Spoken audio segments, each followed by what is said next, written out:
അമൽ നീരജ് സിനിമകളിലെ മാസ് സീനുകൾ കണ്ട് നമ്മൾ ആവേശം കൊള്ളാറുണ്ട്.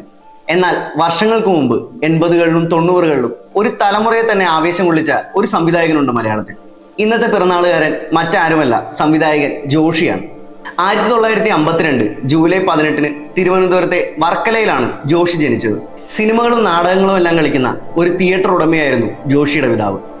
കലയുമായുള്ള ജോഷിയുടെ ആദ്യ ബന്ധവും അവിടെ നിന്ന് തന്നെയായിരുന്നു. ചേർത്തല ശ്രീനാരായണ കോളേജിൽ ചേർന്നെങ്കിലും ബിരുദം പൂർത്തിയാകാതെ ജോഷി കോളേജ് വിട്ടു.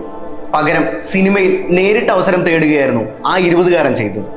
അന്നത്തെ ഹിറ്റ് സംവിധായകരായ ജെ ശശികുമാർ, എം കൃഷ്ണൻ നായർ എന്നിവരുടെ അസിസ്റ്റന്റായാണ് ജോഷി കരിയർ തുടങ്ങുന്നത്. പിന്നീട് ക്രോസ് ബെൽറ്റ് മണി എന്ന സംവിധായകന്റെ സഹായിയുമായി.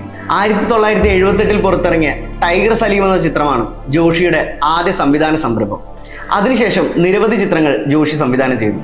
1985 ജോഷി ഡെന്നിസ് ജോസഫ് കൂട്ടുകെട്ടിലെത്തിയ മമ്മൂട്ടി ചിത്രം നിറക്കൂട്ട് നിരൂപക പ്രശംസയും വിജയവും നേടി.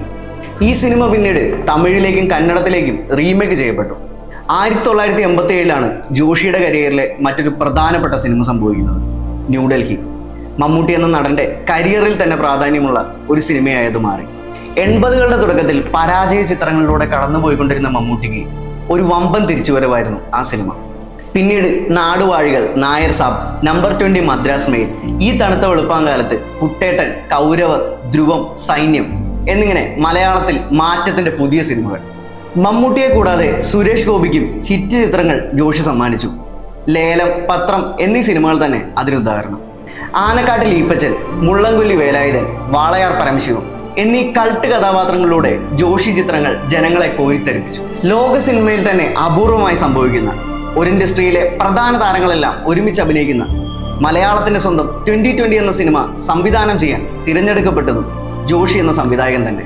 സിനിമകൾ പരാജയമായപ്പോൾ കാലത്തിനനുസരിച്ചുള്ള മാറ്റങ്ങൾ ഉൾക്കൊണ്ട് സ്വയം മാറിയ സംവിധായകൻ കൂടിയാണ് ജോഷി. അതുകൊണ്ടാണ് 4 പതിറ്റാണ്ട് നീളുന്ന കരിയറിൽ ഇപ്പോഴും ഹിറ്റുകൾ സമ്മാനിക്കാൻ അദ്ദേഹത്തിന് സാധിക്കുന്നത്. പൊറിഞ്ചു മറിയം ജോസ് തന്നെ അതിന് ഉദാഹരണമാണ്. അവസാനം പുറത്തിറങ്ങിയ ആന്റണിയിലും മാറ്റങ്ങൾക്ക് വേണ്ടിയുള്ള ശ്രമങ്ങൾ കാണാം.